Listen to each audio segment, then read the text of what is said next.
বন্ধুরা, আজকের এই গল্পটা হলো সুন্দরপুর নামক এক জঙ্গলের কাহিনী, যেখানে কিনা বৃষ্টির মরশুম ছিল আর চারিদিকে কালো বাদল পুরো ছেয়েছিল। আর ওখানে এক পাথরের ওপরে টুনি পাখি বসেছিল খুবই ভীত হয়ে, কারণ ওকে আনাজ খুঁজতে বাইরে যেতেই হবে, কিন্তু আকাশে তো কালো মেঘ পুরো ছেয়েছিল। আমাকে তো আনাজ খুঁজতে যেতেই হবে। আমি বরং একটা কাজ করি, তাড়াতাড়ি গিয়ে কিছু আনাজ খুঁজে চলে আসি। এগুলোই বলতে বলতে টুনি পাখি ওখান থেকে চলে যায় আনাজ খুঁজতে। টুনি পাখি ভোজনের খোঁজে অনেক দূর অব্দি চলে যায়। অনেকটা দূর যাওয়ার পরেই টুনি পাখি হঠাৎই কিছু খাবার দেখতে পায়। টুনি পাখি আরো তাড়াতাড়ি ওই আনাজের কাছে চলে যায়। যখনই ওই খাবারটাও তুলতে যাবে, বৃষ্টি তখন আরো ঝমঝম করে পড়তে থাকে। আরে এটা কি হলো? আজকে তো আমার কপালটাই খারাপ, বৃষ্টি তো আরো ঝমঝম করে পড়ছে। এত বৃষ্টির মধ্যে তো আমি ঘরেও যেতে পারবো না। এখন আমি কি করব? টুনি পাখি এমনই ভাবছিল, হঠাৎই ও দেখতে পায় একটা গাছের উপরে একটা বাসা রয়েছে। ও তাড়াতাড়ি করে ওই বাসাটার কাছে আসে আর গেট ঝাঁকাতে থাকে। আরে কেউ বাসাতে আছো? আমাকে কেউ সাহায্য করো, আমি বৃষ্টিতে পুরো ভিজে যাচ্ছি।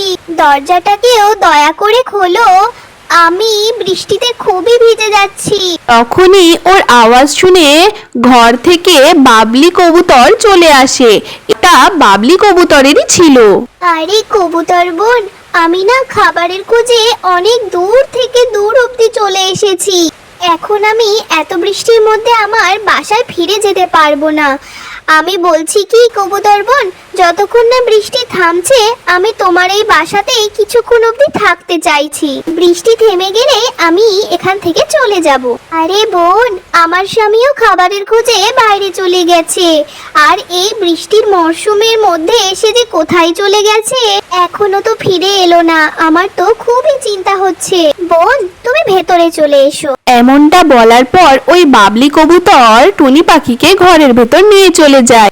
বোন, আমি আমার স্বামীকে বলেও ছিলাম যে দেখো বৃষ্টি শুরু হয়ে যেতে পারে, এখন খাবার আনতে যেতে হয় না। ও আমার একটা কথা অবধি শুনলো না। আর দেখোই না এখন কত জোরে জোরে বৃষ্টি পড়ছে। আমার তো এখন খুবই চিন্তা হচ্ছে ওর জন্য। কবুতর বোন, তুমি একদম চিন্তা করো না। যেমন তুমি আমাকে এই বৃষ্টির মধ্যে সাহায্য করেছো, তেমনি হয়তো তাকেও কেউ হয়তো সাহায্য করেছে। তুমি আমার আনাজ থেকে কিছু খাবার খেয়ে নাও। না না বোন, আমি একদম খাবো না। আমার স্বামী যতক্ষণ না ফিরে আসছে আমার কিছু ভালো লাগছে না। বান্টি কবুতরও আনাজের খোঁজে অনেক দূর চলে যায়। তখনই বান্টি কবুতর একটা বাসা দেখতে পায়। ওখানে গিয়ে ও দরজা ঝাঁকাতে থাকে। ভেতর থেকে গৌরী কাক চলে আসে, আর ওই কাক ছিল খুবই লোভী। কাক বোন, এত বৃষ্টির মধ্যে আমি বাড়ি যেতে তো পারবো না। আমাকে তোমার ঘরের মধ্যে কিছুটা জায়গা দিয়ে দাও। যেই বৃষ্টিটা থেমে যাবে আমি তোমার বাসা থেকে চলে যাব। কবুতর, এটা আমার বাসা, বুঝলে? কোনো অনাথ আশ্রম নয় যে যাকে তাকে যখন তখন আমি এনে রাখবো ঘরের মধ্যে। হ্যাঁ, তোমাকে নিয়ে যেতে পারি, তার বদলে কিন্তু আমাকে কিছু দিতে হবে তোমাকে। তোমাকে দেওয়ার মতো তো আমার কাছে শুধু এইটুকু আনাজই রয়েছে। তাহলে একটা কাজ করো, এখান থেকে অর্ধেক আনাজ তুমি নাও আর বাকি অর্ধেক আমি আমার বাসাতে নিয়ে যাব। গৌরী কাক অর্ধেক আনাজ নিয়ে ওই কবুতরকে ঘরের মধ্যে নিয়ে যায়। তারপর ও সব আনাজগুলো খেতে থাকে। সব আনাজ খাওয়া সত্ত্বেও ওই কাকের খিদে মেটে না তবুও। কবুতর, আমার ভাবনা চিন্তা এখন বদলে গেছে।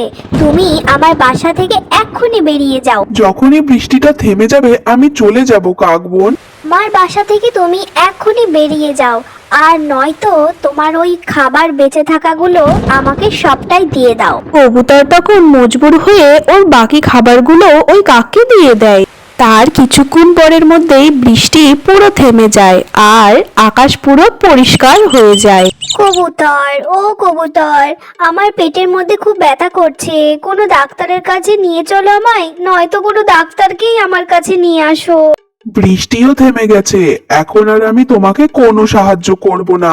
তুমি আমার সমস্ত ভোজন খেয়ে ফেলেছো, যার জন্যই তোমার পেটের মধ্যে এখন ব্যথা করছে। এমনটা বলার পর ওই কবুতর কাকের বাসা থেকে নিজের ঘরের উদ্দেশ্যে রওনা দিতে থাকে আর নিজের ঘরে পৌঁছে যায় সে। তুমি চলে এসেছো গো, আমি কত চিন্তা করছিলাম তোমার জন্যে।